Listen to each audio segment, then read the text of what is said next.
অনেক পুরনো দিনের কথা, যখন মানুষ হৃদয় দিয়ে চিন্তা করত আর সম্পর্কের গভীরতা বুঝত।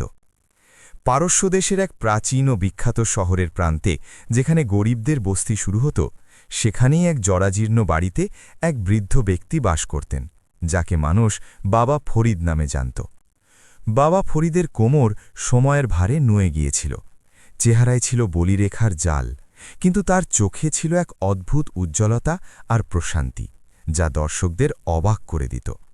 তিনি সবসময় আল্লাহর জিকিরে মগ্ন থাকতেন এবং নিজের সাদা দাড়িতে হাত বোলাতে বোলাতে শান্ত হয়ে বসে থাকতেন। তার একমাত্র অবলম্বন ছিল তার বার্ধক্যের লাঠি, তার যুবক ছেলে আহমাদ। আহমাদ ছিল এক শক্তিশালী এবং পরিশ্রমী যুবক, কিন্তু তার হৃদয়ে প্রশান্তির বদলে দুনিয়ার লোভ জায়গা করে নিয়েছিল। সে খুব ভোরে শহরের বড় বাজারে যেত, ভারী বস্তা টানত, ঘামে ভিজে কাজ করত এবং সন্ধ্যায় যখন সামান্য কিছু মুদ্রা নিয়ে বাড়ি ফিরত, তখন তার চেহারায় ক্লান্তির পাশাপাশি একরাশ হতাশা থাকত।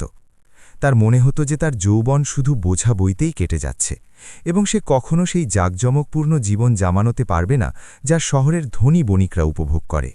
একদিনের কথা, সূর্য ডুবতে বসেছিল এবং আকাশে লালিমা ছেয়ে গিয়েছিল। আহমাদ বাজার থেকে কাজ শেষ করে বাড়ির দিকে ফিরছিল। ঠিক তখনই পথে সে এক বিশাল মিছিল দেখল। এটি ছিল শহরের সবচেয়ে বড় ব্যবসায়ী শেঠ মনসুর, যে তার লম্বা সফর শেষ করে ফিরেছিল। মনসুরের আগে পিছে পরিচারকদের বাহিনী ছিল। তার ঘোড়ার লাগাম সোনার সুতো দিয়ে বাঁধানো ছিল এবং সে রেশমি পোশাক পরে খুব অহংকারের সাথে বসেছিল। মানুষ তাকে দেখার জন্য রাস্তার দুই পাশে দাঁড়িয়েছিল। আহমদও সেখানে দাঁড়িয়ে গেল। সে দেখল মনসুরের চাকররা মানুষের মধ্যে টাকা বিলিয়ে দিচ্ছে, আর মানুষ তার জয় জয়কার করছে। আহমদের হাতের মুঠো শক্ত হয়ে গেল। সে নিজের ময়লা পোশাকের দিকে তাকালো, হাতের ফোসকাগুলোর দিকে তাকালো এবং তারপর সেই জাঁকজমক দেখল। তার হৃদয়ে এক আগুন জ্বলে উঠল, এমন এক আগুন যা মানুষের ধৈর্যকে পুড়িয়ে ছাই করে দেয়। সে দ্রুত পায়ে বাড়ির দিকে রওনা দিল, কিন্তু আজ তার পায়ে সেই রোজকার ক্লান্তি ছিল না, বরং ছিল রাগ আর অস্থিরতা। যখন সে বাড়ি পৌঁছল, তখন অন্ধকার হয়ে গিয়েছিল। ঘরের ভেতরে মাটির একটি ছোট প্রদীপ জ্বলছিল, যার শিখা বাতাসে কাঁপছিল। বাবা ফরিদ নিজের পুরনো চারপাইতে বসে তসবি পড়ছিলেন। তিনি পায়ের শব্দ শুনে মাথা তুললেন এবং ক্ষীণ কণ্ঠে বললেন, আহমদ, এসেছ বাবা? আজ ফিরতে দেরি করলে যে? আহমদ কোনো উত্তর দিল না। সে নিঃশব্দে এলো এবং জলের ঘুঁটি তুলে এক নিঃশ্বাসে জল পান করল। তারপর সে মেঝেতে হাঁটু গেড়ে মাথা নিচু করে বসে পড়ল। বাবা ফরিদ, যিনি নিজের ছেলের নারী নক্ষত্র জানতেন, বুঝে গেলেন যে আজ আহমদের মন ভারী। তিনি মায়ার সাথে জিজ্ঞেস করলেন, কি হয়েছে বাবা? আজ কি বাজারে কাজ মেলেনি, নাকি কেউ কিছু বলেছে? আহমদ মাথা তুলল। তার চোখে জল আর রাগ দুই ছিল। সে বলল, বাবা, কাজ তো রোজই মেলে, আর সেই কাজই মেলে যা পশু পাখিরা করে, বোঝা বহন করা। কিন্তু আজ আমি শেঠ মনসুরকে দেখেছি। আপনি জানেন সে কত ধন সম্পদ নিয়ে ফিরেছে? তার সম্মান আছে, খ্যাতি আছে, টাকা আছে। আর আমরা এখানে এই ভাঙা ছাদের নিচে আমাদের জীবন ধুঁকে ধুঁকে পার করছি। আর কতদিন আমি এই শুকনো রুটি খাব আর মানুষের অবজ্ঞা শুনব? বাবা ফরিদ এক দীর্ঘশ্বাস ফেললেন। তিনি নিজের কাঁপানো আঙুল দিয়ে আহমদের হাত ধরলেন এবং খুব নরম সুরে বললেন, আমার সন্তান, সম্পদ দিয়ে বিছানা কেনা যায়, কিন্তু ঘুম নয়। খ্যাতি অর্জন করা যায়, কিন্তু প্রশান্তি নয়। আল্লাহ আমাদের যে রিজিক দিয়েছেন, তাতে বরকত আছে। এই দুবেলা রুটি যা আমরা শান্তিতে খাই, তা সেই বাদশাদের ভাগ্যেও জোটে না, যারা ভয়ে ভয়ে বেঁচে থাকে। ধৈর্য ধরো, আল্লাহ ভালো করবেন। আহমদ ঝটকা দিয়ে নিজের হাত ছাড়িয়ে নিল এবং উঠে দাঁড়াল। ধৈর্য, ধৈর্য। বাবা, আমি ছোটবেলা থেকেই এটাই শুনে আসছি। ধৈর্য দিয়ে পেট ভরে না। আমার সেই সম্মান চাই যা দুনিয়ার মানুষের চোখে আছে। আমারও রেশম পড়তে ইচ্ছে করে। আমারও ইচ্ছে করে যে মানুষ আমাকে সালাম করুক। সে দ্রুত পায়ে ঘরের মধ্যে পায়চারি করতে লাগল, যেন কোনো বন্দী খাঁচায় ছটফট করছে। আমার বন্ধুরা বলেছে যে সামনের সপ্তাহে এক বিশাল কাফেলা ইয়েমেনের দিকে যাচ্ছে বাণিজ্যের জন্য। ওখানে সস্তায় মাল পাওয়া যায় আর এখানে এনে চড়া দামে বিক্রি করা যায়। যদি আমার কাছে সামান্য কিছু পুঁজি থাকত তবে আমি তাদের সাথে যেতাম আর নিজের ভাগ্য বদলে নিতাম, কিন্তু আমার আছেটা কি? শুধু এই ভাঙা বাড়ি। আর সে বলতে বলতে থেমে গেল। হয়তো তার মনে হলো সে তার বাবার মনে কষ্ট দিচ্ছে। বাবা ফরিদের চোখে জল চিকচিক করে উঠল, কিন্তু তিনি অভিযোগ করলেন না। তিনি জানতেন যে যৌবনের রক্ত গরম থাকে, আর তা প্রায়ই মানুষকে অন্ধ করে দেয়। তিনি ধীরে ধীরে বললেন, আহমদ, এই বাড়ি ভাঙা ঠিকই, কিন্তু এটাই আমাদের ছাদ। আর বাণিজ্যের কথা যদি বলো, তবে বাবা, সফরের কষ্ট আর প্রবাসের যন্ত্রণা সহ্য করা সহজ নয়। আমি এখন বৃদ্ধ হয়েছি, আমার নিঃশ্বাস গোনা কয়েকদিন বাকি। আমাকে ছেড়ে যেও না। আমার তোমার টাকা নয়, তোমার সঙ্গ চাই। আহমদ তার বাবার দিকে তাকালো। তার মায়া তো লাগল, কিন্তু মাথায় তখন ধনী হওয়ার ভূত সবার ছিল। সে ভাবল যে আজ যদি আমি আবেগপ্রবণ হয়ে যাই তবে সারা জীবন এখানেই পচে মরব। সে নিজের মন শক্ত করে নিল এবং বলল, বাবা, আপনি বুঝবেন না, এই সুযোগ বারবার আসে না। যদি আজ আমি না যাই তবে সারা জীবন আফসোস করব। আর তাছাড়া আমি কি চিরকালের জন্য যাচ্ছি? মাত্র কয়েক মাসের ব্যাপার। যখন আমি ফিরব তখন আমাদের কাছে এত টাকা থাকবে যে আমরা একটা বড় বাড়ি কিনতে পারব, আপনার জন্য ভালো হেকিম আনতে পারব। আপনি কি আমার উন্নতিতে খুশি হবেন না? রাত গভীর হতে থাকল, আর বাবা ও ছেলের মাঝখানে নীরবতার এক দেয়াল দাঁড়িয়ে গেল। আহমদ নিজের বিছানায় শুয়ে ঘুমানোর চেষ্টা করতে লাগল, কিন্তু তার চোখে সেই স্বপ্নগুলোই ঘুরছিল। সোনার মোহর, নতুন পোশাক, বড় বাড়ি। অন্যদিকে বাবা ফরিদ সারা রাত জেগে রইলেন। তিনি জানতেন যে তার ছেলে এখন আর থামার নয়। তিনি আকাশের দিকে তাকালেন এবং মনে মনে আল্লাহর কাছে প্রার্থনা করলেন, ইয়া আল্লাহ, আমার সন্তানের হেফাজত করো। তার চোখে দুনিয়ার সম্পদের যে পর্দা পড়ে গিয়েছে তা সরিয়ে দাও এবং তাকে সঠিক ও ভুলের পার্থক্য বোঝার ক্ষমতা দাও। সকাল হল তো পরিবেশে এক অদ্ভুত ভারী ভাব ছিল। আহমদ তাড়াতাড়ি উঠে পড়ল। আজ সে কাজে গেল না, বরং নিজের কিছু পুরনো বন্ধুর সাথে দেখা করতে গেল, যারা সেই কাফেলার সাথে যাচ্ছিল। সেখানে গিয়ে সে যা শুনল তাতে তার জেদ আরও বেড়ে গেল। বন্ধুরা তাকে জানাল যে শুধু সামান্য কিছু টাকার ব্যবস্থা করতে হবে, বাকিটা শুধুই মুনাফা। আহমদ যখন বাড়ি ফিরল তখন দুপুর হয়ে গিয়েছিল। সে দেখল বাবা ফরিদ সেখানেই বসে আছেন, কিন্তু আজ তার চেহারার সেই নূর যেন কিছুটা ম্লান লাগছিল। আহমদ এসেই কথা শুরু করল, বাবা, আমি সিদ্ধান্ত নিয়েছি, আমি ইয়েমেনে যাব, আর সফরের খরচ ও মাল কেনার জন্য আমাকে এই বাড়ি বন্ধক রাখতে হবে। এ কথা শুনে বাবা ফরিদের মনে হল যেন কেউ তার কলজেতে খঞ্জর বসিয়ে দিয়েছে। এই বাড়ি তার পূর্বপুরুষদের স্মৃতি, এটাই ছিল তাদের শেষ আশ্রয়স্থল। তিনি কিছুক্ষণ স্তব্ধ হয়ে বসে রইলেন, তারপর নিজের কম্পিত কণ্ঠে বললেন, বাবা, এটা তুই কি বলছিস? ঘর বন্ধক দিয়ে দিবি? যদি বাণিজ্যে ক্ষতি হয়ে যায় তবে আমরা কোথায় যাব? আমার বার্ধক্যের কথা একটু ভাব। কিন্তু আহমদ শোনার মতো অবস্থায় ছিল না। সে জেদ ধরে বসল, আপনি সবসময় খারাপটাই কেন ভাবেন? ক্ষতি কেন হবে? সবাই যদি লাভ করে তবে আমি কেন পারব না? আপনি শুধু আমাকে অনুমতি দিন আর দোয়া করুন। আমি শেঠ কারিমের সাথে কথা বলে এসেছি, সে এই বাড়ির বদলে আমাকে টাকা দিতে রাজি আছে। বাবা ফরিদ বুঝে গেলেন যে এখন বোঝানোর সময় পেরিয়ে গিয়েছে, ছেলে হাতছাড়া হয়ে গিয়েছে।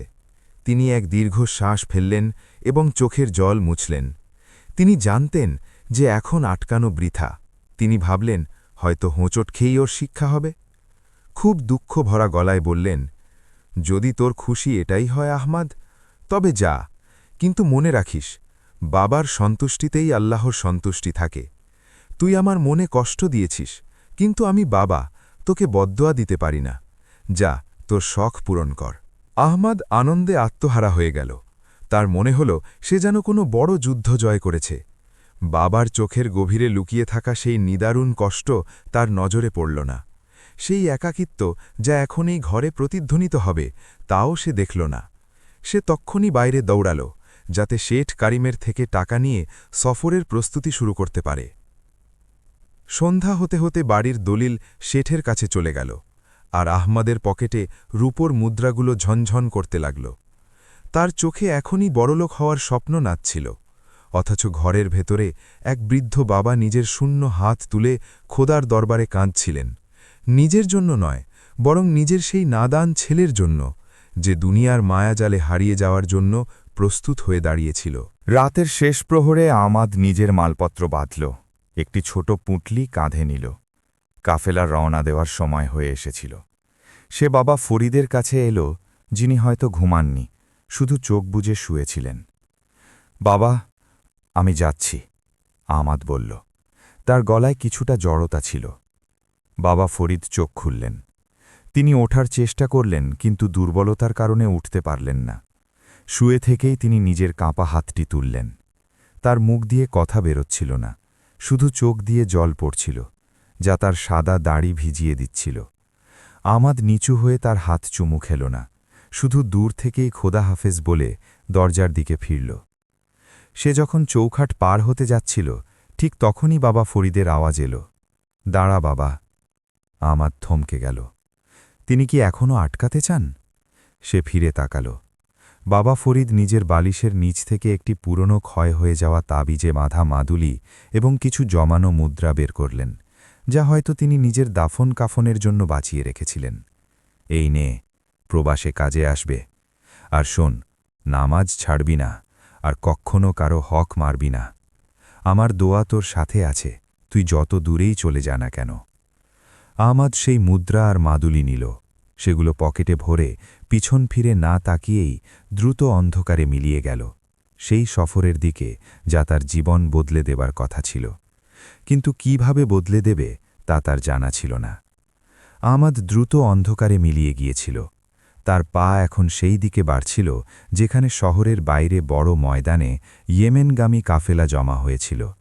তার কানে এখনও তার বৃদ্ধ বাবার সেই শেষ ডাক প্রতিধ্বনিত হচ্ছিল, কিন্তু সে তার হৃদয়ের দরজায় দুনিয়ার লোভের তালা লাগিয়ে নিয়েছিল, যাতে সেই আওয়াজ তাকে ফিরিয়ে না নিতে পারে। সে যখন ময়দানে পৌঁছল, সেখানকার দৃশ্যই অন্যরকম ছিল। চারদিকে মশাল জ্বলছিল, যার আলোয় উটগুলোর লম্বা গলা আর তাদের ওপর চাপানো ভারী মালের ছায়া অদ্ভুত সব আকার তৈরি করছিল। মানুষের কোলাহল, সারেংদের হাঁকডাক আর ঘণ্টি বাজানোর আওয়াজ এমন এক পরিবেশ তৈরি করেছিল যা দেখে আহমদের চোখ কপালে উঠল। কারণ সে আজ পর্যন্ত শুধু অভাব আর নিস্তব্ধতা দেখেছিল, আর আজ সে সম্পদ অর্জনের পথের প্রথম দৃশ্য দেখছে। সে নিজের পকেটা হাত দিয়ে সেই মুদ্রাগুলো অনুভব করল যা বাবা ফরিদ তাকে দিয়েছিলেন। সেই মুদ্রাগুলো এখনও গরম লাগছিল, যেন তাতে বাবার ভালোবাসার উত্তাপ লেগে আছে। কিন্তু আহমদ মাথা ঝাড়া দিয়ে কাফেলার সর্দার, যে একজন কঠোর ও অভিজ্ঞ লোক ছিল, তার কাছে গিয়ে নিজের হাজিরা দিল এবং সফরের খরচ জমা দিল। কিছুক্ষণের মধ্যেই যখন শহরের মিনারগুলো থেকে ভোরের আজানের শব্দ আসতে লাগল, কাফেলা নড়াচড়া শুরু করল। শত শত উটের পায়ের ধুলো উঠতে শুরু করল এবং দেখতে দেখতে সেই প্রিয় শহর পিছনে পড়ে যেতে লাগল, যেখানে আহমদের বৃদ্ধ বাবা হয়তো এখন জায়নামাজে বসে ছেলের মঙ্গলের জন্য দোয়া করছেন। শুরুর কয়েকদিন তো সফর বেশ ভালোই কাটল। আহমদের মনে হল সে যেন স্বাধীন হয়ে গিয়েছে, না কোনো আটকানোর লোক, না কোনো শাসন করার লোক। সে তার সহযাত্রী বন্ধুদের সাথে হাসি মশকরা করত, সেই বণিকদের কথা খুব মন দিয়ে শুনত, যারা বলতো যে ইয়েমেনের বাজারে অমুক জিনিস কত দামে বিক্রি হয়, আর ওখান থেকে আনা রেশমি কাপড় এখানে সোনা ফলায়। এই কথাগুলো আহমদের মনে লোভের এমন বীজ বুনে দিল যে সে এখন সবখানে শুধু মুনাফাই দেখতে লাগল। কিন্তু কাফেলা যতই এগিয়ে যেতে থাকল এবং জনপদ পিছনে পড়ে গেল, প্রকৃতি নিজের আসল রূপ দেখাতে শুরু করল। এখন তাদের চারপাশে মাইলের পর মাইল শুধু বালি আর বালি। মরুভূমির নিস্তব্ধতা এমন ছিল যা হৃদয়ে ভয় ধরিয়ে দিত। দিনে সূর্য আগুন ঝরাত, আর রাতে ঠান্ডা বাতাস হাড়ের ভেতর ঢুকে যেত। আহমদ জীবনে কখনো এত কষ্ট করেনি। সে তো শুধু শহরে বোঝা টানত আর সন্ধ্যায় বাড়ি ফিরে আসত, কিন্তু এখানে মাইলের পর মাইল হাঁটতে হতো। তৃষ্ণায় গলা শুকিয়ে আসত, আর জলের এক এক ফোঁটা মহামূল্যবান মনে হতো। বহুবার যখন দুপুরের তপ্ত রোদে এসে পরিশ্রান্ত হয়ে যেত, তখন তার নিজের বাড়ির সেই ঠান্ডা ছাদের কথা মনে পড়ত। সেই মাটির কলসিটার কথা মনে পড়ত, যার জল পান করলেই আত্মা তৃপ্ত হতো। আর সবার ওপরে মনে পড়ত বাবা ফরিদের সেই চেহারা, যা তাকে দেখলেই হাসি ফুটত। এক রাতে কাফেলা এক পুরনো সরাইখানার কাছে থামল, যা নির্জন মরুপ্রান্তরে তৈরি হয়েছিল। সবাই ক্লান্ত হয়ে গভীর ঘুমে আচ্ছন্ন ছিল, কিন্তু আহমদের চোখে ঘুম নেই। সে বালির ওপর শুয়ে আকাশের তারাদের দেখছিল। এবং হঠাৎ তার মনে হল যে সে আজ সারাদিনে একবারও নামাজ পড়েনি। সফরের ক্লান্তি আর ব্যবসার কথায় সে এতই মগ্ন ছিল যে নিজের প্রভুকে স্মরণ করতে ভুলে গিয়েছে। সেই প্রভু যার নামে তাসবিহ তার বাবা সবসময় পড়তেন। সে পকেট থেকে সেই মাদুলি বের করল যা বাবা ফরিদ দিয়েছিলেন। জ্যোৎস্না রাতে সেই পুরনো কাপড়ের টুকরোটি খুব নগণ্য মনে হচ্ছিল। তার মনে এক চিন্তা এলো, আসলেই কি একজন বৃদ্ধের দোয়ায় এত প্রভাব থাকে, নাকি এসবই মন ভোলানো কথা? যদি দোয়ায় ভাগ্য বদলাত, তবে আজ আমরা এত গরিব হতাম না। এটি ছিল তার ঈমানের ওপর প্রথম শয়তানি আঘাত। সে ভুলে গিয়েছিল যে অভাব আর প্রাচুর্য তো আল্লাহর পক্ষ থেকে এক পরীক্ষা। সে যখন এইসব চিন্তায় বিভোর ছিল, তখন তার পাশে এক লোক এসে বসল। এই ব্যক্তিটি ছিল কাফেলার এক পুরনো বণিক, যার নাম কাসিম। কাসিমের চোখ ছিল শেয়ালের মতো ধূর্ত আর মুখে ছিল মধুর হাসি। সে আহমাদের হাতে মাদুলি দেখল আর হাসতে হাসতে বলল, হে যুবক, এখনও কি এইসব পুরনো চিন্তায় ডুবে আছো? এই মাদুলি আর দোয়া সেখানে কাজে আসে যেখানে মানুষ দুর্বল, কিন্তু ব্যবসায় শুধু বুদ্ধি আর সাহস কাজে লাগে। আমাকে দেখো, আমি জীবনে কত ঝুঁকি নিয়েছি, আর আজ আমার কাছে এত সম্পদ আছে যে আমি এই পুরো কাফেলাকে কিনে নিতে পারি। আহমদ তার কথায় প্রভাবিত হয়ে গেল। সে ভাবল, এই লোকটি কতই না বুদ্ধিমান। এটাই তো সেই জীবন যা সে চায়। কাসিম কথা এগিয়ে নিয়ে বলল যে সে আহমদের ভেতরে এক আগুন দেখতে পাচ্ছে।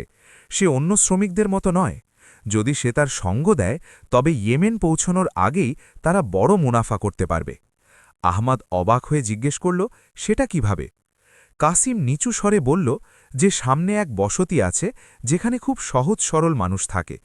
তারা তাদের নিজেদের সস্তা জিনিস অনেক বেশি দামে বিক্রি করতে পারে এবং তাদের কাছ থেকে মূল্যবান পাথর সামান্য দামে কিনে নিতে পারে। শুধু একটু চালাকি করতে হবে আর একটু মিথ্যে বলতে হবে যে এই মাল পারস্যের বাদশার ভাণ্ডারের জিনিস। আহমদের বিবেক এক মুহূর্তের জন্য কেঁপে উঠল। তার কানে বাবার সেই কথা প্রতিধ্বনিত হল যে কখনো কারও হক মারবি না। কিন্তু কাসিমের বলা সম্পদের সেই উজ্জ্বলতা সেই আওয়াজকে চাপা দিয়ে দিল। সে ভাবল, যদি সে তাড়াতাড়ি ধনী হয়ে যায়, তবে ফিরে গিয়ে বাবাকে খুশি করে দেবে, তখন সব গুনাহ মাফ হয়ে যাবে। সে কাসিমের সাথে হাত মেলাল এবং বলল যে সে রাজি। পরদিন সকালে যখন কাফেলা রওনা হল, আমাদের চালচলন বদলে গিয়েছিল।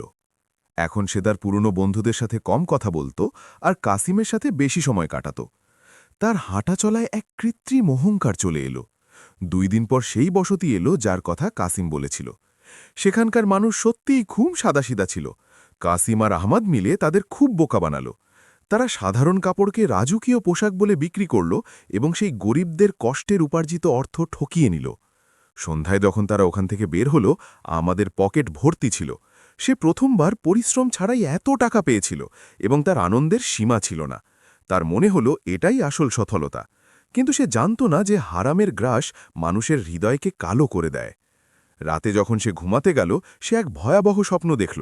সে দেখল তার বাড়ি আগুনের লেলিহান শিখায় ঘেরা, আর বাবা ফরিদ সেই আগুনের মাঝখানে দাঁড়িয়ে তাকে ডাকছেন, কিন্তু আমাদের পা মাটির ভেতরে গেঁথে গিয়েছে এবং সে নড়তে পারছে না। সে ধরফর করে উঠে বসল। তার পুরো শরীর ঘামে ভেজা ছিল আর বুক ধরফর করছিল। কাসিম পাশেই নিশ্চিন্তে ঘুমাচ্ছিল। আমার জ্বর খেল এবং নিজের মনকে সান্ত্বনা দিল যে এটা শুধু সফরের ক্লান্তি আর নতুন জায়গার প্রভাব, বাস্তবের সাথে এর কোনো সম্পর্ক নেই। সফর চলতে থাকল আর দিনগুলো সপ্তাহে বদলে গেল। আমাদের মন ধীরে ধীরে শক্ত হয়ে যাচ্ছিল। এখন তার নামাজ ছাড়তে কোনো কষ্ট হতো না এবং মিথ্যে বলতেও কোনো লজ্জা হতো না।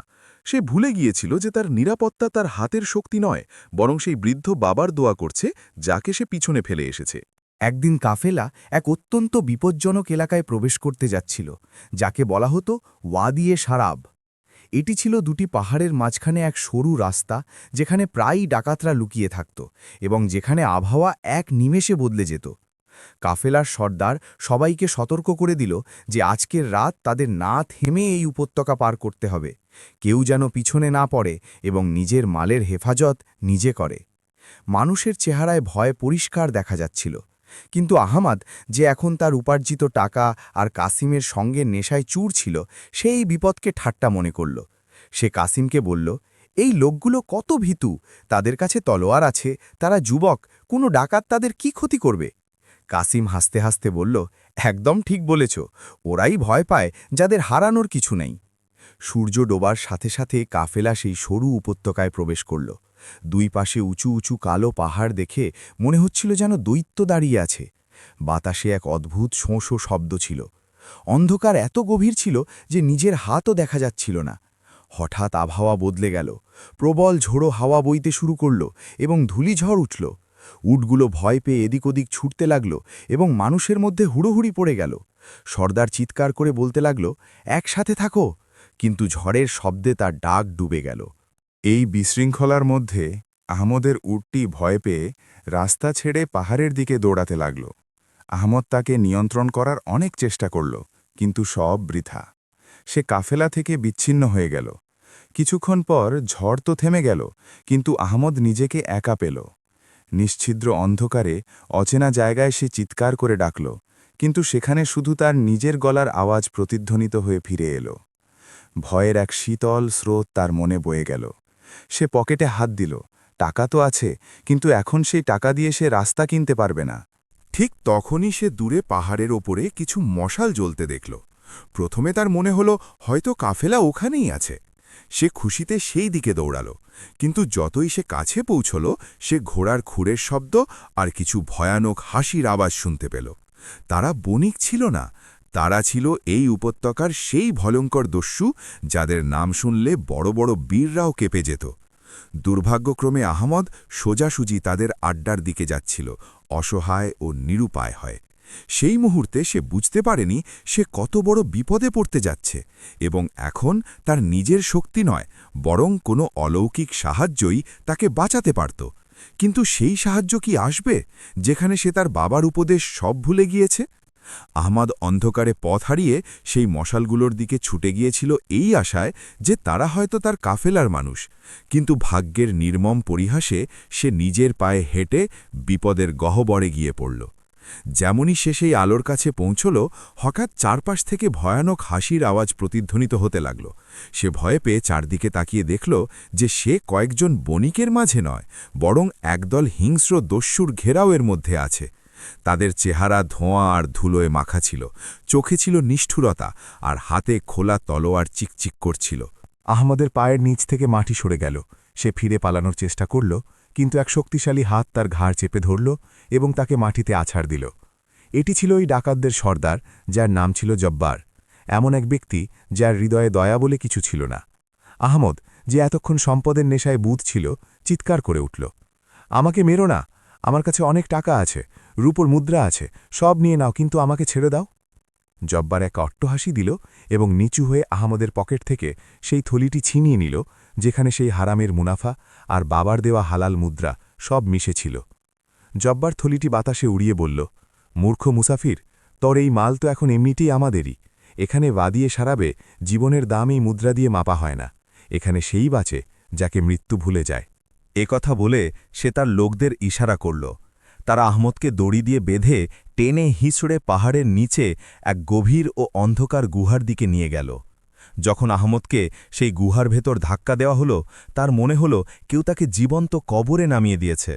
সেখানে ঘুটঘুটে অন্ধকার, দুর্গন্ধ আর ভেজা মাটির শীতলতা ছিল। সে উপুড় হয়ে পড়ে কাঁদতে লাগল। এই নিস্তব্ধতায় তার মনে সেই কাহিনীর কথা মনে পড়তে লাগল যা ছোটবেলায় বাবা ফরিদ তাকে শোনাতেন, হজরত ইউসুফ আলাইসাল্লামের কাহিনী, যখন তার ভাইয়েরা তাকে অন্ধকার কূপে ফেলে দিয়েছিল। পার্থক্য শুধু এটুকুই যে হজরত ইউসুফ নির্দোষ ছিলেন এবং তার ভরসা ছিল আল্লাহর উপর, কিন্তু আহমদ ছিল গুনাহগার এবং তার ভরসা ভেঙে গিয়েছিল। সে চিৎকার করতে থাকল, কেউ কি আছো, আমাকে সাহায্য করো, কিন্তু সেখানে নিজের প্রতিধ্বনি ছাড়া আর কেউ ছিল না। সেই মুহূর্তে তার মনে হল দুনিয়ার সম্পদ, মিথ্যে আভিজাত্য আর কাশিমের মতো ধূর্ত বন্ধু সব বাইরে রয়ে গিয়েছে। এখানে ভেতরে শুধু সে আর তার কর্ম। রাত গভীর হতে থাকল। আহমদ ক্ষুধা ও তৃষ্ণায় ক্লান্ত হয়ে এক কোণে কুঁকড়ে শুয়ে পড়ল। তখনই অন্ধকারে কারো কাশির আওয়াজ শুনতে পেল। সে চমকে উঠল, কে ওখানে? আহমদ ভয়ে ভয়ে জিজ্ঞেস করল। এক দুর্বল ও বৃদ্ধ কণ্ঠস্বর ভেসে এল, ভয় পেও না বাবা, আমিও তোমার মতো ভাগ্যের শিকার। আহমদ ভালো করে তাকিয়ে দেখল কিছুটা দূরে এক বৃদ্ধ লোক শিকল দিয়ে বাঁধা অবস্থায় বসে আছে। তার চুল উস্কো খুস্কো, কিন্তু কথায় এক অদ্ভুত প্রশান্তি। সেই বৃদ্ধ বললেন, আমি তোমার চিৎকার শুনেছি। তুমি সেই জালিমদের সম্পদের প্রলোভন দেখাচ্ছিলে। বাবা, এই জায়গাটা কর্মফল পাওয়ার হাট। এখানে মুদ্রা চলে না। যখন মানুষ সব দিক থেকে ঘেরাও হয়ে যায়, যখন পৃথিবী ছোট হয়ে আসে, তখন শুধু সেই দরজাই খোলে যা কখনো বন্ধ হয় না। আমাদের বুক ফেটে কান্না এলো। তার মনে হলো এই কথাগুলো যেন তার বাবার মুখ থেকেই বেরোচ্ছে। সে ডুকরে কেঁপে উঠে বলল, কিন্তু আমি তো সেই দরজা বন্ধ করে দিয়েছি বাবা। আমি আমার বাবার মনে কষ্ট দিয়েছি, মিথ্যে বলেছি, মানুষের হক মেরেছি। এখন আমার কথা কে শুনবে? সেই বৃদ্ধ এক দীর্ঘশ্বাস ফেলে বললেন, আল্লাহর রহমত থেকে নিরাশ হয়ো না। মনে করো, মাছের পেটে হজরত ইউনুস আলাইহিসসালাম কি দেখেছিলেন। অন্ধকারের ভেতরেও যদি অন্তর থেকে ডাকো, তবে তিনি শুনে নেন। কিন্তু শর্ত হল, ডাক যেন অন্তর থেকে বের হয়, শুধু মুখ থেকে নয়। এ কথা শুনে আহমদের বিবেক জেগে উঠল। সে গত কয়েক সপ্তাহ ধরে যে গাফলতের ঘুমে মগ্ন ছিল, আজ বিপদের হোঁচট তাকে জাগিয়ে দিয়েছে। সে সেখানেই সিজদায় পড়ে গেল। সে নাক ঘষে কাঁদল এবং প্রথমবার, হ্যাঁ, সফর শুরু হওয়ার পর প্রথমবার সে খাঁটি মনে তওবা করল। ইয়া আল্লাহ, আমি পথ হারিয়ে ফেলেছিলাম। সম্পদের উজ্জ্বলতা আমাকে অন্ধ করে দিয়েছিল। আমার বৃদ্ধ বাবার সম্মান রেখো, আমাকে এই অন্ধকার থেকে বাঁচাও। ওদিকে 1000 মাইল দূরে পারস্যের সেই পুরনো বাড়িতে বাবা ফরিদের চোখ হঠাৎ খুলে গেল। রাতের শেষ প্রহর ছিল। তার মনে এক অদ্ভুত অস্থিরতা হতে লাগল, যেন কেউ তার কলজে মুঠো করে ধরেছে। বাবার মন এক অদ্ভুত যন্ত্র। সন্তানের ওপর আসা বিপদের খবর সে বাতাসের আগেই পেয়ে যায়। তিনি কাঁপতে কাঁপতে উঠলেন, অজু করলেন এবং জায়নামাজে বসলেন। তিনি হাত তুললেন। তার হাত এখন আগের চেয়েও বেশি দুর্বল হয়ে গিয়েছিল, কিন্তু তার দোয়ায় পাহাড় নাড়িয়ে দেওয়ার শক্তি ছিল। তিনি কেঁদে ফেললেন, আমার মালিক, আমার আহমদ কোথায়, কোন অবস্থায় আছে আমি জানি না, কিন্তু তুমি তো সব জানো, সব দেখছ। সে অবুঝ, সে গুনাহগার, কিন্তু সে তোমার বান্দা আর আমার সন্তান। যদি সে কোনো ভুল করে থাকে, তবে আমার এই সাদা দাড়ির খাতিরে তাকে ক্ষমা করো। তাকে ওই অন্ধকার থেকে বের করে আনো আমার রব, তাকে বাঁচাও। তার চোখ থেকে পড়া জল জায়নামাজে মুক্তোর মতো ছড়িয়ে পড়ছিল। মানুষ বলে যে তীর ধনুক থেকে বের হয়ে লক্ষ্যে পৌঁছতে সময় নেয়, কিন্তু বাবার দোয়া আরশে পৌঁছতে পলক ফেলার সময়ও নেয় না। সকাল হল। সূর্যের প্রথম রশ্মির সাথে গুহার দরজা খুলল। জব্বারের লোক ভেতরে এলো এবং তারা আহমদ ও সেই বৃদ্ধ কয়েদিকে টেনে বাইরে বের করল। বাইরের দৃশ্য ছিল ভয়াবহ। ডাকাতদের দল জমায়েত হয়েছিল এবং তারা নিজেদের মধ্যে কথা বলছিল যে এই কয়েদিদের কি করা যায়। কেউ বলল, এদের মেরে খাদে ফেলে দাও। কেউ বলল, না, শহরে নিয়ে গিয়ে গোলাম হিসেবে বিক্রি করে দাও। আহমদের চেহারা ফ্যাকাশে হয়ে গিয়েছিল। সে নিজের মৃত্যুকে চোখের সামনে দেখতে পাচ্ছিল। জব্বার নিজের তলোয়ার পরিষ্কার করতে করতে তাদের কাছে এলো। সে আহমদকে ভালো করে দেখল এবং বিদ্রুপের হাসি হেসে বলল, কি ব্যাপার বণিক সাহেব, এখন তোমার সেই অহংকার কোথায় গেল? আজ তোমার কোনো সঙ্গী তোমাকে বাঁচাতে আসবে না।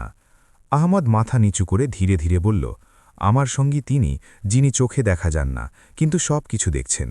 জব্বার অট্টহাসি দিয়ে বলল, আচ্ছা, তবে ডাক তোর সেই সঙ্গীকে, দেখি সে আমার তলোয়ারকে কিভাবে আটকায়। এ কথা বলে সে নিজের তলোয়ার বাতাসে তুলল, যাতে আহমদের মাথা শরীর থেকে আলাদা করে দিতে পারে। আহমদ চোখ বন্ধ করে নিল এবং নিজের বাবার চেহারা কল্পনায় আনল, আর মুখে কালিমা জারি হল। ঠিক সেই মুহূর্তে জব্বারের নজর আহমদের ছেঁড়া কুর্তার পকেট থেকে ঝুলে থাকা একটি পুরনো ময়লা সুতোর ওপর পড়ল। এটি ছিল সেই মাদুলি যা বাবা ফরিদ দিয়েছিলেন, যা গত রাতের ধস্তাধস্তিতে বাইরে বেরিয়ে এসেছিল। জব্বারের হাত হঠাৎ বাতাসে থেমে গেল। তলোয়ার নামার বদলে সেখানেই জমে গেল।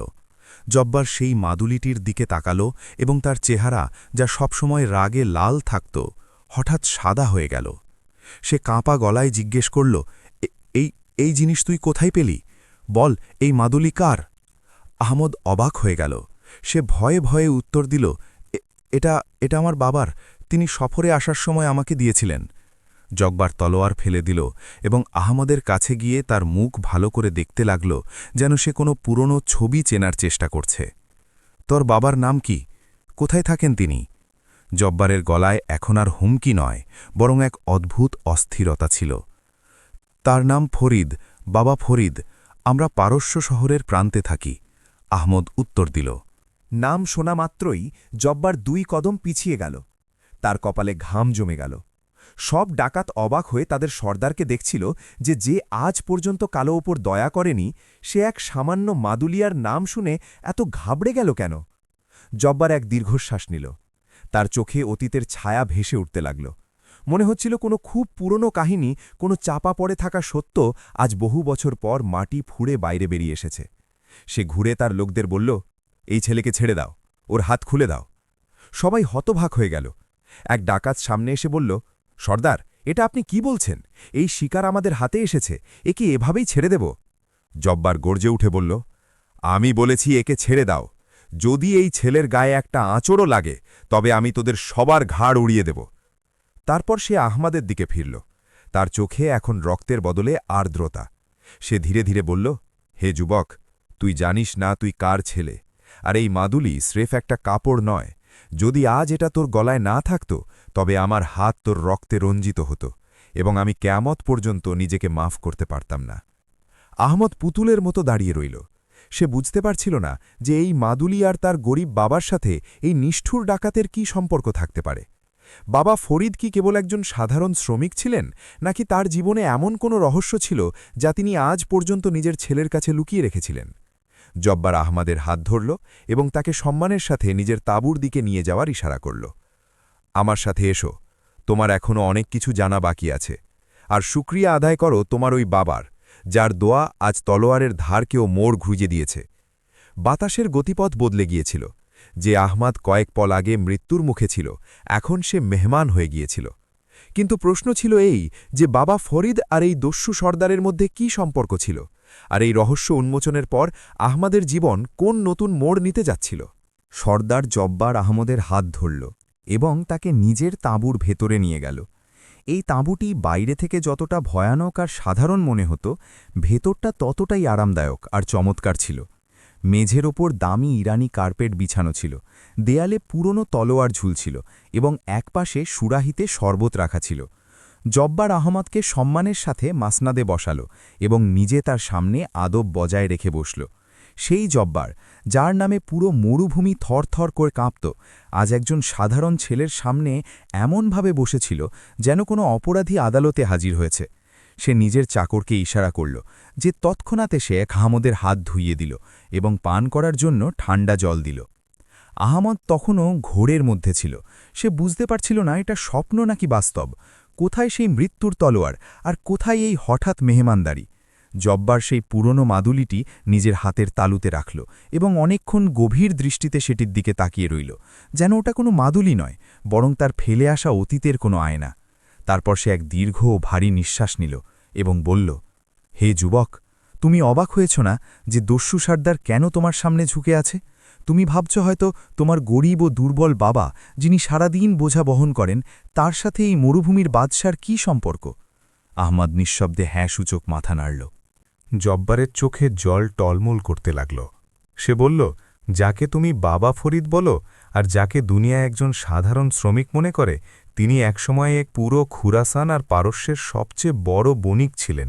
তার নাম ছিল ফরিদ উদ্দিন এবং মানুষ তাকে বদান্যতার বাদশাহ বলত। আহমদের পায়ের নিচ থেকে মাটি সরে গেল। আমার বাবা আর এত বড় বণিক? সে হাক্কাবাক্কা হয়ে গেল। জব্বার কথা চালিয়ে গেল, হ্যাঁ, আজ থেকে ৩০ বছর আগে আমি কোনো সর্দার ছিলাম না, বরং একজন পলায়নকৃত গোলাম ছিলাম। আমি চুরি করেছিলাম আর রাজকীয় সিপাহীরা আমার রক্তের তৃষ্ণার্থ ছিল। আমি জখম অবস্থায় ক্ষুধা ও তৃষ্ণায় ছটফট করতে করতে শহরের মোড়ে পড়েছিলাম। মানুষ আমাকে হোঁচট দিয়ে চলে যাচ্ছিল, কেউ আমাকে এক ফোঁটা জল পর্যন্ত দেয়নি। তখন ওখান দিয়ে এক সাওয়ারি যাচ্ছিল। ওটা তোমার বাবা ফরিদ সাহেবের সাওয়ারি ছিল। তিনি আমাকে দেখেছিলেন। জব্বারের গলা ধরে এলো। আমি তাকে জিজ্ঞেস করেছিলাম, হে বড় রাইস, আমি একজন চোর, মানুষ আমাকে মারার জন্যে খুঁজছে, আপনি আমাকে কেন বাঁচালেন?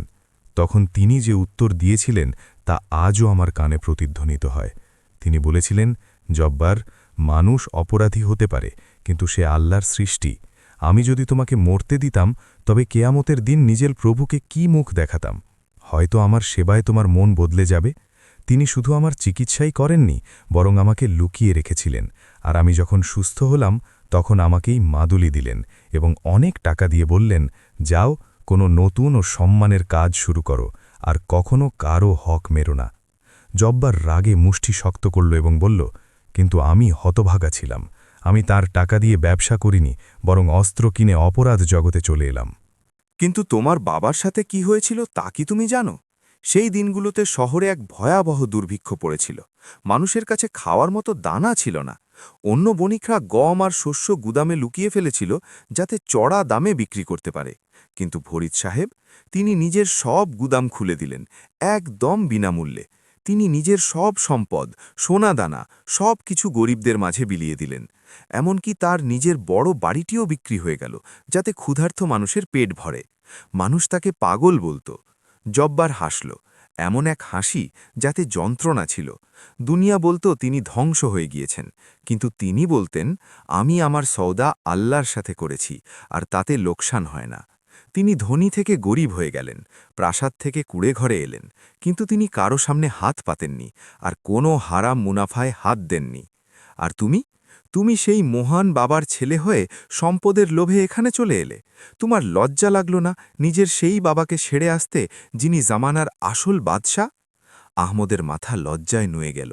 তার চোখ থেকে টপ টপ করে জল ঝরতে লাগল। আজ সে বুঝতে পারল, সে যে দারিদ্র্যকে ঘৃণা করত, তা আসলে তার বাবার দেওয়া ত্যাগ ছিল। সে যে জাঁকজমকের পেছনে ছুটছিল, তার বাবা সেই জাঁকজমক মানুষের প্রাণ বাঁচানোর জন্য প্রত্যাখ্যান করেছিলেন। সে হু হু করে কাঁদতে লাগল, আমাকে ক্ষমা করে দিন, আমি আমার বাবাকে চিনতে পারিনি, আমি অন্ধ ছিলাম। জব্বার এগিয়ে এসে তার কাঁধে হাত রাখল। কাদা ভালো, এটা হৃদয়ের ময়লা ধুয়ে দেয়। কিন্তু এবার শোনো আরও এক তিক্ত সত্য, যা তোমার জানা জরুরি। জব্বারের সুর হঠাৎ কঠোর হয়ে গেল। সে তার এক লোককে ডাকল, ওই, দ্বিতীয় কয়দিকে হাজির করো। তাঁবুর পর্দা সরল এবং 2 ডাকাত এক ব্যক্তিকে টেনে হিঁচড়ে ভেতরে আনল। সেই লোকটির গায়ে ধুলোবালি মাখা ছিল, জামাকাপড় ছেঁড়া ছিল এবং মুখে ভয় ছিল। যেমনই আহমদ তাকে দেখল, সে চমকে উঠল। কাসেম! আহমদের গলায় বিস্ময় আর রাগ দুটোই ছিল। এটি সেই কাসেম, আহমদের সেই বন্ধু, যে তাকে ধনী হওয়ার স্বপ্ন দেখিয়েছিল। জব্বার কাসেমকে লাথি মেরে মাটিতে ফেলল এবং আহমদকে বলল, তোমার মনে হয়েছিল তুমি ঝড়ে পথ হারিয়ে এখানে পৌঁছেছ? না বন্ধু, তোমার এই সঙ্গী, এই সাপটি, আগেই তার লোক পাঠিয়ে আমাদের খবর দিয়েছিল। এর পরিকল্পনা ছিল যে সে তোমাকে ওয়াদিয়ে সারাবে নিয়ে আসবে, যেখানে আমরা আক্রমণ করব।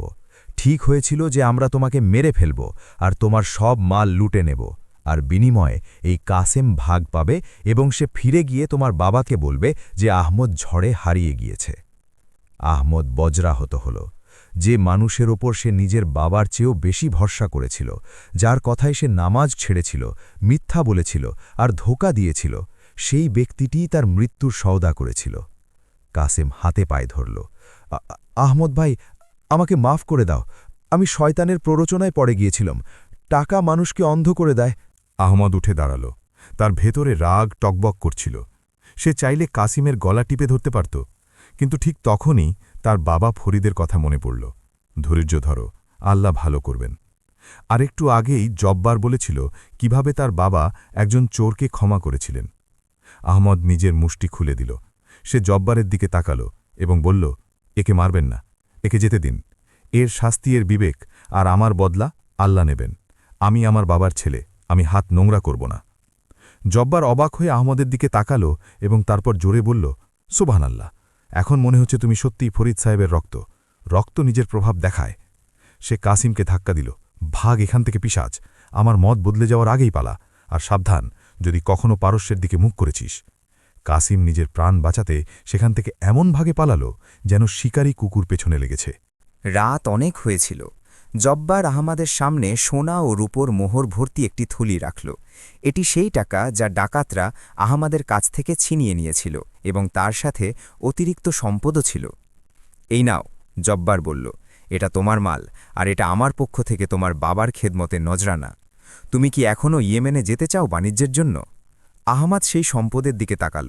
কয়েকদিন আগে এই সোনাই তার জীবনের একমাত্র লক্ষ্য ছিল, কিন্তু আজ তার কাছে এগুলো মাটির মতো মনে হচ্ছিল। সে মাথা নাড়ল। না সর্দার, আমাকে ইয়েমেনে যেতে হবে না, আমাকে কোনো বাণিজ্য করতে হবে না। আমি শুধু বাড়ি যেতে চাই। আমার বাবার মন ব্যথিত হয়ে আছে, আমি তার পা ধরে ক্ষমা চাইতে চাই। আমার ভয় হচ্ছে পাছে আমি পৌঁছনোর আগেই। তার গলা বুঝে এলো। জব্বার বলল, চিন্তা করো না, আল্লাহ চাইলে তুমি সময়ে পৌঁছবে। কাল সকালে আমি আমার সবচেয়ে দ্রুতগামী ঘোড়া আর সাহসী সিপাহীদের সাথে তোমাকে রওনা করাবো। এই পুরো রাস্তায় কেউ তোমার দিকে চোখ তুলে তাকাবে না, কারণ এখন তুমি শুধু বাবা ফরিদের ছেলেই নও, জব্বারের পালিত ভাইও বটে। কিন্তু ভাগ্যের খেলা বড়ই বিচিত্র। আহমাদ এখন ফিরে যাওয়ার জন্য ব্যাকুল ছিল। তার মনে হল সবকিছু ঠিক হয়ে গিয়েছে, কিন্তু সে জানত না পারস্যে কি ঘটছে। বাবা ফরিদের শরীর হঠাৎ খুব খারাপ হয়ে গিয়েছিল। তার শ্বাস নিতে কষ্ট হচ্ছিল এবং তিনি মৃত্যুশয্যায় পড়ে বারবার দরজার দিকে তাকাচ্ছিলেন। হেকিম জবাব দিয়েছিলেন। প্রতিবেশীরা বলছিল, বেচারা বৃদ্ধ ছেলের অপেক্ষাই প্রাণ দেবেন। ওদিকে পারস্যের সেই গরিবখানায় দৃশ্যটি ছিল শোপাতুর। বাবা ফরিদ এখন বিছানা থেকে ওঠার ক্ষমতা হারিয়েছিলেন। তার শরীর হাড়ের কাঠামোতে পরিণত হয়েছিল। চেহারা ফ্যাকাশে হয়ে গিয়েছিল, কিন্তু চোখ দুটো এখনও দরজায় নিবদ্ধ ছিল। প্রতিবেশী আর মহল্লার মানুষ, যাদের একসময় বাবা ফরিদ নিজের হাতে খাবার খাইয়েছিলেন, আজ তারা তার শিয়রে মুশেছিলেন। শহরের সবচেয়ে পুরনো হেকিম তার নাড়ি টিপে হতাশায় মাথা নেড়েছিলেন। হেকিম ধীরে ধীরে মানুষকে বললেন, ওষুধের সময় পার হয়ে গিয়েছে, এখন শুধু দোয়া কাজে আসতে পারে। তার আত্মা সম্ভবত কেবল ছেলের দেখার অপেক্ষায় আটকে আছে। এক প্রতিবেশী কাঁদতে কাঁদতে বলল, হায়, আহমাদ যদি সময়ে আসত, নয়তো এই বৃদ্ধ চোখগুলো খোলা রেখেই চলে যাবে। বাবা ফরিদ ঠোঁট নাড়লেন। আওয়াজ তো বেরোল না, কিন্তু ঠোঁটের নড়াচড়া দেখে পরিষ্কার মনে হচ্ছিল তিনি এখনও বলছেন, আমার আহমাদ আসবে, আমার ছেলে অবশ্যই আসবে। অন্যদিকে আহমাদ পরের দিন খুব সকালে দস্যুদের আস্তানা থেকে বের হল, রাজকীয় কায়দায় দ্রুতগামী ঘোড়ায় সওয়ার হয়ে। কিন্তু পথ ছিল দীর্ঘ আর সময় ছিল কম। এই নতুন সম্পদ আর শক্তি কি আহমাদকে সময় পৌঁছে দিতে পারবে, নাকি বাবার দোয়ার আসল পরীক্ষা এখনও বাকি ছিল? পথে এমন এক বাধা আসতে যাচ্ছিল, যা ঘোড়া বা তলোয়ার দিয়ে নয়, বরং কেবল ঈমানের শক্তিতে দূর করা সম্ভব ছিল। সূর্যের প্রথম রশ্মির সাথেই আহমাদ আর জব্বারে পাঠানো প্রহরীরা ঘোড়ায় চড়ে বাতাসের সাথে পাল্লা দিয়ে ছুটছিল। পথটি সেটিই ছিল যা কয়েক মাস আগে আহমাদ লোভ আর আশা নিয়ে পাড়ি দিয়েছিল। কিন্তু আজ দৃশ্য বদলে গিয়েছে। আজ তার পকেটে সোনার মোহর ঝনঝন করছিল, কিন্তু তার মন ছিল শূন্য। প্রতিটি অতিক্রান্ত মুহূর্ত তার কাছে 1 বছরের মতো মনে হচ্ছিল। ঘোড়ার খুঁড়ের শব্দ মরুভূমির নিস্তব্ধতা চিড়ে দিচ্ছিল, কিন্তু আহমাদের কানে কেবল একটিই আওয়াজ প্রতিধ্বনিত হচ্ছিল, সেই কাশি, সেই কাঁপা কণ্ঠ, যা সে শেষবার শুনেছিল, দাঁড়া বাবা। সে নিজের ঘোড়াকে আরও জোরে দৌড়াল, এত জোরে যে বাতাস তার মুখ চিরে বেরিয়ে যাচ্ছিল। সে জানত পারস্য শহর এখনও কয়েক দিনের দূরত্বে, আর তার মন সাক্ষী দিচ্ছিল যে বাবা ফরিদের হাতে সময় খুব কম। এদিকে পথে এক নতুন বিপদ আহমদের রাস্তা আটকে দাঁড়িয়েছিল। পারস্যে পৌঁছানোর আগে হেলমন্দ নদী পড়ে, যা সাধারণত শান্ত থাকে, কিন্তু গত কয়েকদিন পাহাড়ে প্রবল বৃষ্টি হওয়ার কারণে সেটি এক ক্ষিপ্ত সিংহের রূপ নিয়েছিল। যখন আহমদ আর তার সঙ্গীরা নদীর তীরে পৌঁছল, তখন সেখানকার দৃশ্য দেখে সবার হুঁশ উড়ে গেল। জলের টান এতই তীব্র ছিল যে বড় বড় গাছ খড়কুটোর মতো ভেসে যাচ্ছিল। সেই সেতুটি, যা শহরে যাওয়ার একমাত্র উপায় ছিল, নদীর রাগে ভেঙে জলে ভেসে গিয়েছিল। তীরে অনেক মুসাফির আর বণিক জমা হয়েছিল, যারা অসহায়ভাবে জলের দিকে তাকিয়েছিল। কারও সাহস ছিল না যে এই মৃত্যুর সমুদ্রে পা রাখে। জব্বারের এক সিপাহী সামনে এগিয়ে এলো এবং আতঙ্কিত কণ্ঠে বলল, ছোট সর্দার, সামনে যাওয়া অসম্ভব, নদীতে তুফান উঠেছে। আমরা যদি ঘোড়া জলে নামাই তবে আমরা সবাই ভেসে যাব, আমাদের জল কমার অপেক্ষা করতে হবে।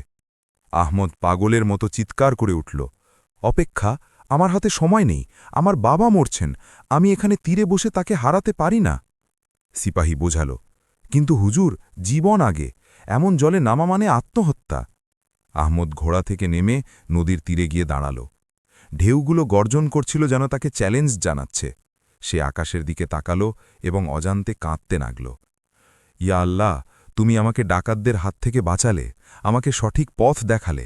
এখন যখন আমি আমার গন্তব্যের এত কাছে, তখন এই দেয়াল কেন? আমার তওবা কি কবুল হয়নি? আমি কি আমার বাবার শেষ দেখা পাব না? সে সেখানেই বালুর ওপর সেজদায় পড়ে গেল। আজ তার কাছে জব্বারের দেওয়া সম্পদ ছিল, শক্তিশালী ঘোড়া ছিল, কিন্তু এ সবই নিরর্থক ছিল। আজ সে উপলব্ধি করল, মানুষ যতই শক্তিশালী হোক না কেন, প্রকৃতির সামনে সে বড়ই অসহায়। সে সেজদায় বুকরে কাঁদতে কাঁদতে বলল, বাবা, আপনার দোয়া সবসময় আমাকে বাঁচিয়েছে, আজও আমাকে বাঁচান। আমার জন্য নয়, আপনার ভালোবাসার খাতিরে রাস্তা করে দিন। সে যখন সেজদাতেই ছিল তখন কাঁধে কারো হাত অনুভব করল। সে মাথা তুলল তো দেখল এক বৃদ্ধ ও দুর্বল মাল্লা মানে মাঝি দাঁড়িয়ে আছে, যার নৌকাটি ছিল পুরনো আর জরাজীর্ণ। মাঝির চেহারায় বলিরেখা ছিল আর চোখে এক অদ্ভুত গভীরতা। মাঝি বলল, যুবক, আমি তোমার আকুতি শুনেছি, মনে হচ্ছে তোমার যন্ত্রণা খুব গভীর। আহমদ তার হাত জড়িয়ে ধরল। বাবা, আমাকে ওপারে যেতে হবে, আমার বাবা শেষ নিঃশ্বাস নিচ্ছেন, আমি আপনাকে মুখ চাপা বকশিস দেব, এই সোনার থলিটি নিন, শুধু আমাকে পার করে দিন। মাঝি সোনার থলির দিকে তাকাল এবং তারপর অস্বীকৃতি জানিয়ে মাথা নাড়ল। বাবা, এই সোনা নদীর ঢেউকে শান্ত করতে পারবে না, এই তুফানি জলে নৌকা নামানো মানে মৃত্যুকে দাওয়াত দেওয়া। কোনো বুদ্ধিমান মাঝি এই ঝুঁকি নেবে না। আহমদ হতাশ হয়ে মাটিতে বসতে যাচ্ছিল, ঠিক তখনই মাঝি কথা এগিয়ে নিয়ে বলল, কিন্তু আমি শুনলাম তুমি বলছিলে যে তোমার বাবার দোয়া তোমার সাথে আছে। আহমদ ভেজা চোখে বলল, হ্যাঁ, ওটাই আমার শেষ আশ্রয়। মাঝি এক দীর্ঘশ্বাস নিল এবং নৌকার দিকে তাকাল। তাহলে এসে বসো। যে সন্তানের মাথায় বাবার দোয়ার ছায়া থাকে তাকে ডুবানো নদীর সাধ্য নয়। আমি টাকার জন্য নয়, সেই বাবার ভালোবাসার খাতিরে তোমাকে নিয়ে যাব। যদি ডুবি তবে একসাথে ডুবব, আর যদি পৌঁছাই তবে ওটা তোমার ভাগ্য। সিপাহীরা আটকাতে চাইল, কিন্তু আহমদ কারও কথা শুনল না। সে সেই ছোট টালমাটাল নৌকায় সাওয়ার হল। মাঝি বিসমিল্লা পড়ে বৈঠা চালাল। নৌকাটি যেমনই মাঝ নদীতে পৌঁছল, ঢেউগুলো তাকে খেলনার মতো আছাড় দিতে শুরু করল। জল নৌকার ভেতরে আসতে লাগল। একবার তো মনে হল কোনো বিশাল ঢেউ তাদের গিলে ফেলবে। আহমদ ভয় পাওয়ার বদলে সেই মাদুলিটি নিজের মুঠোয় চেপে ধরল এবং চোখ বন্ধ করে নিল। তার বাবার সেই বাক্যটি মনে পড়ল, আল্লাহ আমাদের যে রিজিক দিয়েছেন তাতে বরকত আছে। আজ সে বুঝল, সেই বরকত শুধু খাবারে নয়, বরং জীবনের প্রতিটি নিঃশ্বাসে থাকে, যদি নিয়ত পরিষ্কার হয়। মাঝি পুরো শক্তিতে নৌকা চালাচ্ছিল। তার বৃদ্ধ হাতের রগগুলো ফুলে উঠেছিল, ঘাম বৃষ্টির জলের সাথে মিশে যাচ্ছিল। হঠাৎ এক বিশাল ঘূর্ণি এলো, নৌকা বন বন করে ঘুরতে লাগল। মাঝি চিৎকার করে উঠল, দোয়া করো বাবা, শুধু দোয়া করো। আহমদ হৃদয়ের গভীর থেকে ইয়া হাইয়ু ইয়া কাইয়ুম জপতে শুরু করল, এবং তারপর এক অলৌকিক ঘটনা ঘটল। এক তীব্র ঢেউ এলো এবং সেটি নৌকাকে ডুবানোর বদলে ধাক্কা দিয়ে ঘূর্ণি থেকে দূরে তীরের দিকে পাঠিয়ে দিল। নৌকা তীরে আছাড় খেল। আহমদ ছিটকে বাইরে পড়ল। সে কাদামাটিতে মাখামাখি হয়ে গিয়েছিল, কিন্তু সে জীবিত ছিল। নদীর গর্জন পেছনে পড়ে গিয়েছিল। আহমদ ফিরে মাঝিকে দেখতে চাইল, কিন্তু মাঝি হাত নাড়িয়ে বলল, যা বাবা, দৌড়া, তোর সময় খুব দামি। আমার পুরস্কার শুধু এটুকুই যে তোর বাবাকে বলিস এক গুনাহগার মাঝির জন্যেও মাগফিরাতের দোয়া করতে। আহমদ দৌড় শুরু করল। পারস্যের মিনারগুলো এখন দেখা যাচ্ছিল। সূর্য ডুবছিল, আকাশ লাল হয়ে গিয়েছিল, যেন দিন তার শেষ হবার ঘোষণা দিচ্ছে। আহমদের পায়ে ফোসকা পড়ে গিয়েছিল, শ্বাস নিতে কষ্ট হচ্ছিল, কিন্তু সে থামতে পারছিল না। সে শহরের দরজা দিয়ে প্রবেশ করল। মানুষ তাকে অবাক হয়ে দেখছিল। এক যুবক কাদায় মাখা হয়ে পাগলের মতো দৌড়াচ্ছে। সে তার বস্তিতে পৌঁছল।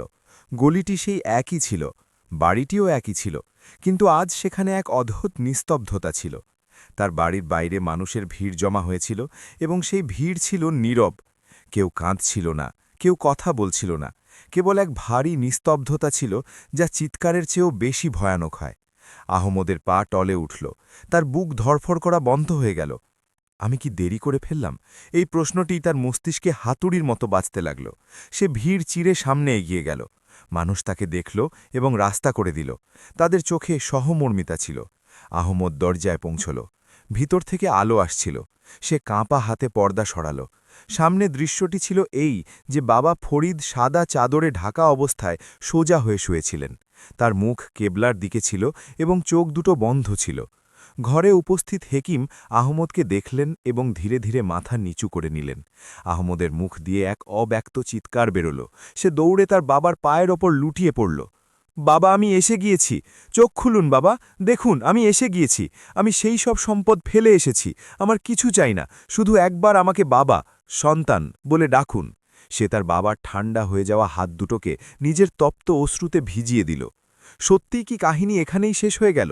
বাবার অপেক্ষা কি মৃত্যুর কাছে হেরে গেল, নাকি বাবার দোয়ায় এখনও কোনো শেষ অলৌকিকত্ব বাকি ছিল যা মৃত্যু আর জীবনের মাঝখানের রেখাকেও মুছে দিতে পারত? ঘরে উপস্থিত এক বয়োজ্যেষ্ঠ ব্যক্তি আহমদের কাঁধে হাত রাখলেন এবং ভারী গলায় বললেন, ধৈর্য ধরো বাবা, আল্লাহর এটাই ইচ্ছে ছিল।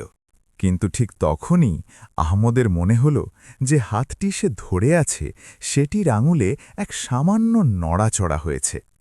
ঘরে এক নিস্তব্ধতা ছেয়েছিল, এমন নিস্তব্ধতা যা ঝড়ের পর আসে।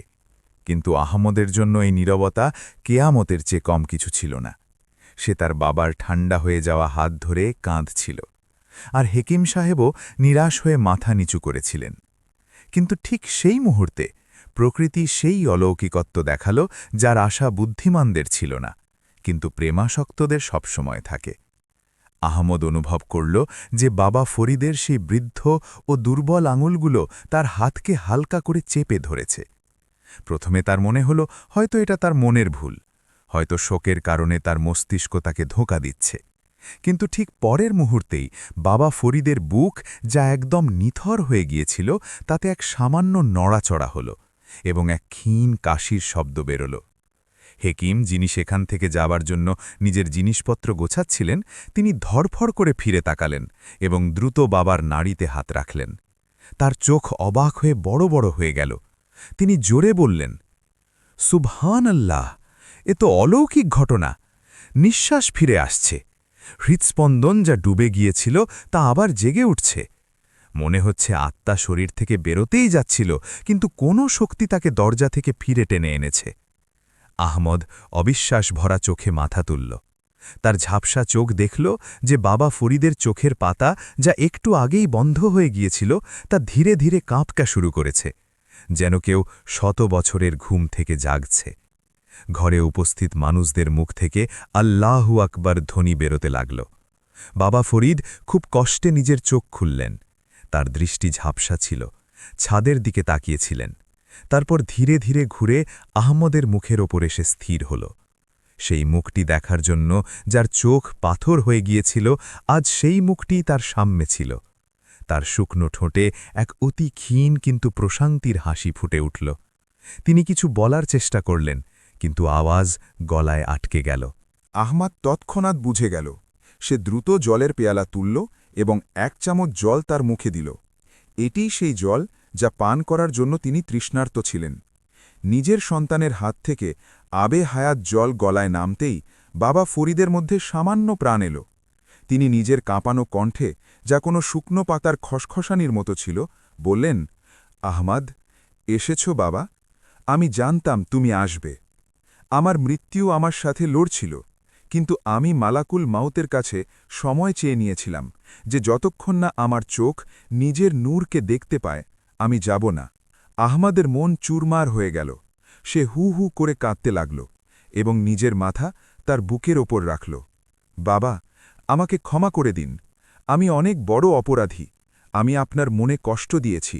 আমি সম্পদের পেছনে ছুটেছিলাম, আমি পথভ্রষ্ট হয়েছিলাম। বাবা, আপনি আমাকে শাস্তি দিন, আমাকে মারুন, কিন্তু এভাবে চুপ থাকবেন না। বাবা ফরিদ খুব কষ্টে নিজের হাত তুললেন এবং আহমাদের মাথায় রাখলেন। সেই পুরনো স্পর্শ, সেই মমতা। তিনি বললেন, বাবা, বাবা কখনো সন্তানকে শাস্তি দেয় না, সে তো কেবল পথ চেয়ে থাকে। তুমি পথ হারিয়েছিলে, কিন্তু ফিরে তো এসেছ। যে সকালে পথ হারায় আর সন্ধ্যায় ঘরে ফিরে আসে, তাকে পথহারা বলে না। দেখো, তোমার চেহারা কত ময়লা, তোমার জামাকাপড় ছেঁড়া, সফর তোমাকে ভেঙে দিয়েছে না? আহমদ পকেট থেকে সেই সোনা ও রূপোর থলিটি বের করল, যা সর্দার জব্বার দিয়েছিল, এবং সেটি বাবা ফরিদের হাতের পাশে রাখল। বাবা দেখুন, আমি খালি হাতে আসিনি, আমি আপনার জন্য সব কিছু এনেছি। এখন আমাদের কেউ গরিব বলবে না, এখন আমাদের বাড়ি সবচেয়ে উঁচু হবে, আমি আপনার সেরা চিকিৎসা করাব। আহমাদ এসব বলছিল ঠিকই, কিন্তু তার নিজেরই এখন এই কথায় বিশ্বাস ছিল না। বাবা ফরিদ সেই সম্পদের দিকে তাকালেন, কিন্তু তার চোখে কোনো উজ্জ্বলতা এলো না, বরং তিনি দৃষ্টি সরিয়ে নিলেন। তিনি বললেন, আমার সন্তান, এখন এই পাথরগুলোর আমার কি প্রয়োজন? আমার আসল খাজনা তো তুমি। আমি খুশি যে তুমি সম্পদ নিয়ে এসেছ, কিন্তু আমি তার চেয়ে বেশি খুশি এই জন্য যে তুমি ঈমান বাঁচিয়ে এনেছ।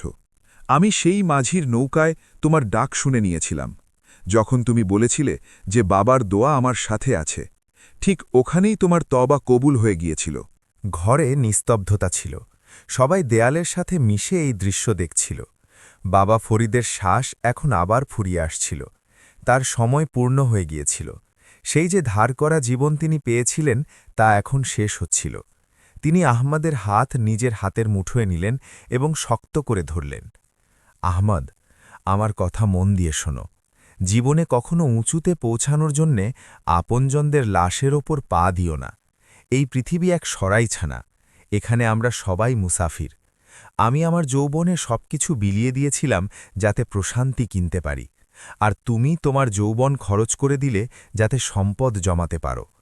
পার্থক্য শুধু এটুকুই যে সম্পদ শেষ হয়ে যায়, কিন্তু নেকির সুবাস কবর পর্যন্ত সাথে যায়। তার শ্বাস নিতে কষ্ট হতে লাগল। ওয়াদা করো আমার কাছে যে তুমি গরিবের আশ্রয় হবে, কারোর হক মারবে না, আর নামাজ ছাড়বে না। আহমদ ডুকরে উঠে বলল, ওয়াদা করছি বাবা, আমি ওয়াদা করছি, আপনি শুধু সুস্থ হয়ে যান। বাবা ফরিদ আকাশের দিকে তাকালেন। তার চোখে এখন দুনিয়ার দৃশ্য ঝাপসা হয়ে আসছিল, আর আখেরাতের দৃশ্য পরিষ্কার হচ্ছিল।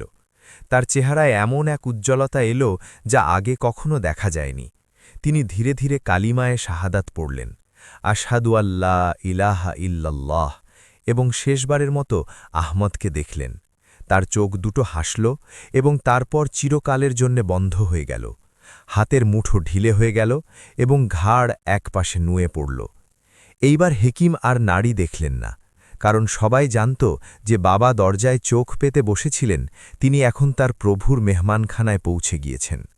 আহমদ চিৎকার করল না, চিল্লে উঠল না। সে কেবল স্তব্ধ হয়ে সেই মুখটির দিকে তাকিয়ে রইল যা এখন শান্ত ছিল। তার মনে হল যেন ছাদ ভেঙে পড়েছে, আকাশ যেন তার ছায়া সরিয়ে নিয়েছে। সে নিচু হয়ে তার বাবার কপালে চুমু খেল, সেই কপাল যা এখন ঠান্ডা হয়ে গিয়েছিল। তখনই সে বাবা ফরিদের বালিশের নিচে থেকে একটি কাগজের টুকরো পেল। এটি সেই ওসিয়াতনামা যা তিনি মৃত্যুর আগে লিখেছিলেন। আহমদ কাঁপা হাতে সেটি পড়ল। তাতে লেখা ছিল, আমার ছেলে আহমদ, যদি তুমি এটা পড়ছ তবে আমি চলে গিয়েছি। বাণিজ্যে লোকসান হলে দুঃখ করো না, কিন্তু চরিত্রের লোকসান কখনো হতে দিও না। আমি তোমার জন্যে কোনো রাজপ্রাসাদ রেখে যাইনি, কিন্তু আমি তোমার জন্যে মানুষের হৃদয়ে যে সম্মান কামিয়েছি আর যে দোয়াগুলো জমা করেছি তা তোমাকে জীবনে কখনো পড়ে যেতে দেবে না। আমার বাণিজ্য এখন তোমার জিম্মায়, আর আমার বাণিজ্য হল মানবতা। পরের দিন যখন বাবা ফরিদের জানাজা বের হল, তখন শহরের দৃশ্যটি দেখার মতো ছিল। কি ধনী, কি গরিব, কি হেকিম আর কি শ্রমিক, পুরো শহর ভেঙে পড়েছিল। মানুষ বলছিল, আজ পারস্যের আসল বাদশাহ চলে গেলেন। আহমদ যখন কাঁচ দিল, তখন তার জানাজার ভার মনে হল না। তার মনে হল যেন হাজার হাজার ফেরেশতা তার সাথে কাঁধ দিচ্ছে। তার মনে পড়ল সর্দার জব্বালের সেই কথা, তোর বাবার দোয়া তলোয়ার মুড় ঘুরিয়ে দিয়েছে। আজ সে বুঝল, সেই দোয়া শুধু তলোয়ার নয়, বরং জীবনের মোড়ও ঘুরিয়ে দেয়। কবরস্থানে যখন মাটি দেওয়া হল, তখন আহমদ সেখানে একা দাঁড়িয়ে রইল। সন্ধ্যা ঘনিয়ে আসছিল। সে দেখল সর্দার জব্বারের পাঠানো সোনা আর রূপো এখনও ঘরে রাখা আছে। সে তখনই এক সিদ্ধান্ত নিল, এমন এক সিদ্ধান্ত যা তার আগামীর জীবনের ভিত্তি হতে যাচ্ছিল। সে নিজের চোখের জল মুছল আর কবরের ওপর হাত বুলিয়ে বলল, বাবা, আপনি বিশ্রাম নিন। আপনার ছেলে এখন আর সেই আহমদ নেই যে গিয়েছিল। এখন সে তাই হবে যা আপনি চেয়েছিলেন। সে সেখান থেকে ফিরল, কিন্তু এখন তার হাঁটা চলায় অহংকার নয়, বরং এক স্থিরতা ছিল। রাতের অন্ধকারে যখন সে তার খালি ঘরে ফিরল তখন তার ঘরটি খালি মনে হল না। প্রতি কোণ থেকে সে বাবার সুবাস পেল। কিন্তু কাহিনী এখনও শেষ হয়নি। আসল পরীক্ষা তো এখন শুরু হওয়ার ছিল। আহমদ কি সেই সম্পদের সঠিক ব্যবহার করতে পারবে?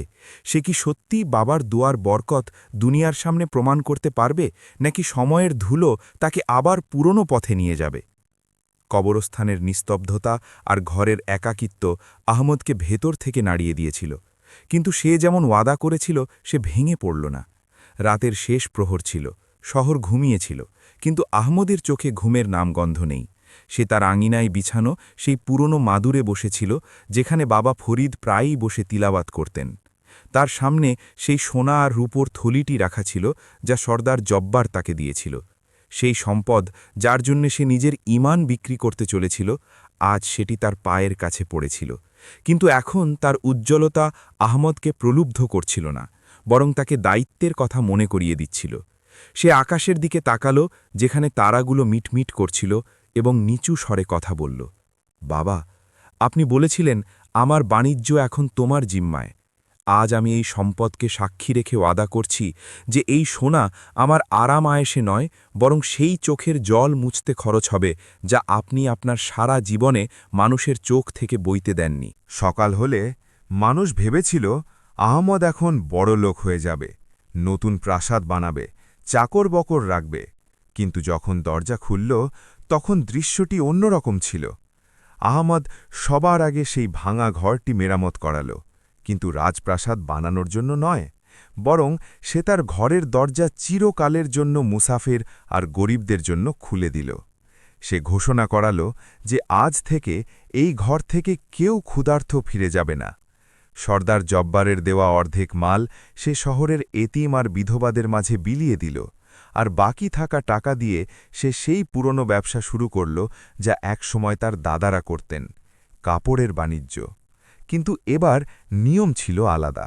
সে বাজারে দোকান নিল, কিন্তু মিথ্যা বলে মাল বিক্রি তো দূরের কথা, সে ক্রেতাকে আগে মালের দোষ জানাত এবং তারপর দাম ধরত।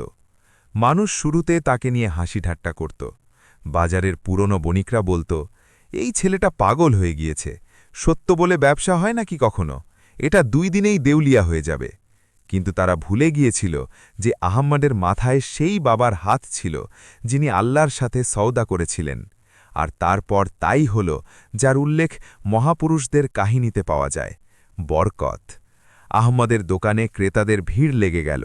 মানুষ মাইলের পর মাইল দূর থেকে শুধু এই জন্য আসত, কারণ তারা জানত যে ফরিদের ছেলে কখনো ধোঁকা দেবে না। তার বাণিজ্যে এমন বরকত হল যে মাল সে সকালে আনত তা দুপুরের মধ্যেই বিক্রি হয়ে যেত।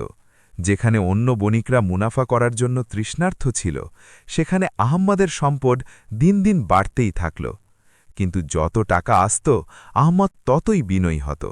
সে শহরে এক বিশাল মুসাফিরখানা বানাল, যেখানে প্রবাসীদের বিনামূল্যে খাবার আর থাকার জায়গা মিলত। হেকিম সাহেব, যিনি এখন খুব বৃদ্ধ হয়ে গিয়েছিলেন, তিনি প্রায়ই আহম্মদকে কাজ করতে দেখতেন আর তার চোখ ভিজে আসত। তিনি বলতেন, মানুষ বলে ফরিদ মরে গিয়েছে, কিন্তু আমি বলি ফরিদ বেঁচে আছে, শুধু সে শরীর বদলে নিয়েছে। সময় বয়ে গেল, ঋতু বদলাল, আহম্মদের যৌবন ফুরিয়ে এলো, আর চুলে রূপলি আভা দেখা দিল।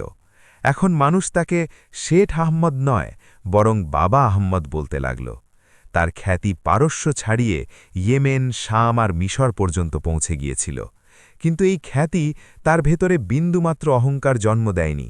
সে আজও সেই পুরনো মাদুরে বসত, সেই সাদাসিধা খাবার খেত, আর প্রত্যেক আগন্তুকের সাথে এমনভাবে দেখা করত যেন সে কোনো রাজকীয় মেহমান। সে বিয়ে করল, আল্লাহ তাকে নেক সন্তান দিলেন, এবং সে তার সন্তানদের সেই শিক্ষাই দিল যা সে নিজে হোঁচট খাওয়ার পর পেয়েছিল। এই কাহিনী থেকে আমরা এই শিক্ষা পাই যে সন্তান যতই শক্তিশালী হোক না কেন, সে তার বাবা মায়ের দোয়া ছাড়া অসম্পূর্ণ।